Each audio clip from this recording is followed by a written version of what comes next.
இரட்சியும் கர்த்தாவே. பக்தியுள்ளவன் அற்றுப்போகிறான், உண்மையுள்ளவர்கள் மனு புத்திரரில் குறைந்திருக்கிறார்கள். அவரவர் தங்கள் தோழரோடே பொய் பேசுகிறார்கள், இச்சக உதடுகளால் இருமனதாய் பேசுகிறார்கள். இச்சகம் பேசுகிற எல்லா உதடுகளையும் பெருமைகளை பேசுகிற நாவையும் கர்த்தர் அறுத்து போடுவார். அவர்கள் எங்கள் நாவுகளால் மேற்கொள்ளுவோம், எங்கள் உதடுகள் எங்களுடையது, யார் எங்களுக்கு ஆண்டவன் என்று சொல்லுகிறார்கள்.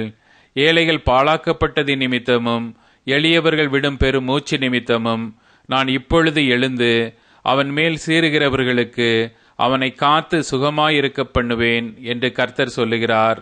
கர்த்தருடைய சொற்கள் மண் குகையில் எழுதரம் உருக்கி புடமிடப்பட்ட வெள்ளிக்கொப்பான சுத்த சொற்களாயிருக்கிறது. கர்த்தாவே, நீர் அவர்களை காப்பாற்றி அவர்களை என்றைக்கும் இந்த சந்ததிக்கு விலக்கி காத்து கொள்வீர். மனுபுத்திரரில் சண்டாளர் உயர்ந்திருக்கும் போது துன்மார்க்கர் எங்கும் சுற்றித் திரிவார்கள்.